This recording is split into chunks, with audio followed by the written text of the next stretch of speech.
A giant in the history of Indian country is resting in heaven. After fighting cancer, Elouise Cobell passed in October 2011. If you haven't heard of her, that's okay. She never wanted to be known as a hero or a savior, but that's exactly what Cobell became. She was known as a woman who took on the government and won billions. She became famous in a very quiet way, in a very, very sweet and quiet way. And like I said, she was just very unassuming, but very, very effective. She was small in stature, but radiated competence and dignity. A trained accountant, Elouise Cobell didn't look or sound like a celebrated warrior. This was Cobell last year, an honored speaker at the Seminole tribe of Florida. I started looking at these statements and I go like, they don't make any sense. Cobell brought the United States government to a halt, forcing it to pay billions to Native Americans over mismanagement of money meant for Indians. She fought a lonely battle many told her to drop. How important was she? Listen to activist, educator, and Seminole Tribe of Florida member Tina Osceola. I was sitting in an airport, I was sitting there feeling sorry for myself because I was tired of traveling, and the text message came across from the National Museum of the American Indian that our friend Elouise had passed.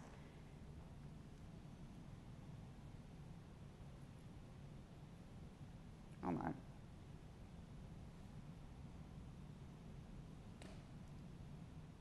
It takes me back.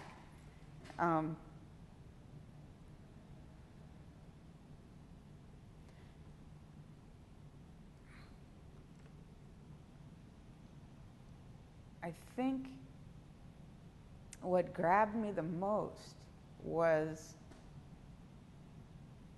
who was going to do it now? Who?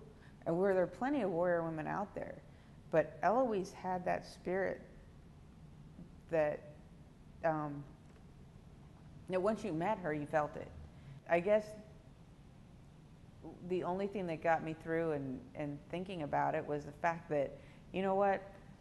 It wasn't the federal government that beat her. It had to be cancer, During the bicentennial of 1976, Cobell, the treasurer of Montana's Blackfeet Indian tribe, began studying tribal accounts.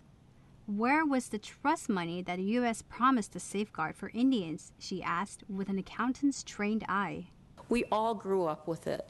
We all grew up with this horrible mismanagement by the United States government. And I just remember being a young child where I live, where I was raised on the Blackfeet Indian Nation, and neighbors coming and family members coming and saying, can you help us? We need money. We need, I saw the farmer go off of my land and he had a truckload of grain, but I'm not getting any money.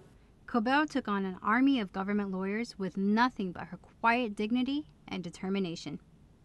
Facing a room full of suits after waiting years just for a meeting, Cobell was dismissively told, "Don't get your hopes up about recouping billions Indians deserved." Wrong thing to say to a woman like Elouise Cobell. I've been reading about her for decades, for as long as she's been pursuing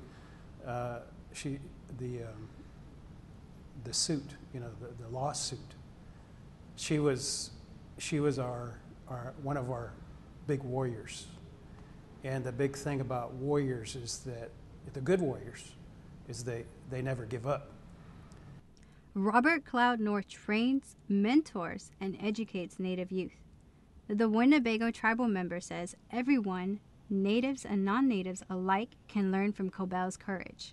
And so for her to take on that task, she must have been superhuman.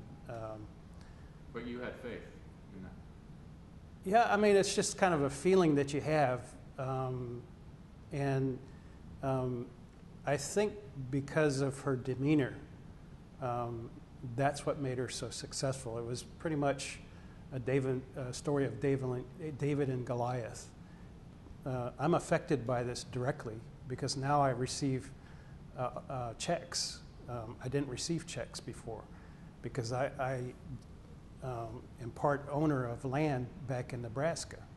It's not a whole lot, but it's because of Elouise Cobell that I I'm somebody. I receive, residuals from the land of my grandfather. Just feeling her strength and her commitment, I knew that she was going to get results. Gaining money, help, and notoriety for her cause, Cobell eventually forced the Department of the Interior to settle the lawsuit. President Obama made sure she was in the front row when he made the announcement. Elouise's argument was simple. The government, as a trustee of Indian funds, should be able to account for how it handles that money. And now, after 14 years of litigation, it's finally time to address the way that Native Americans were treated by their government. After accepting the largest class action settlement in U.S. history for $3.4 billion and establishing an education fund, Cobell became a reluctant celebrity, a Native American version of Erin Brockovich, even if there isn't a movie about her yet. And I say, well, what's wrong with winning? It's okay to win.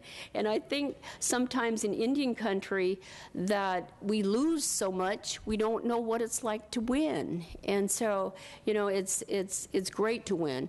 Native Americans living in her example say, Cobell's legacy will endure forever. It has to. And if there's anything that Elouise left with me, it was that undying desire to go after a reason and not an excuse, and not to accept excuses, not to accept the status quo or that canned response from the feds. It's not good enough. Tribal leaders and young people need to take on the responsibility or the fight to continue to uncover the misrepresentations and the abuse of Native Americans and Native American resources.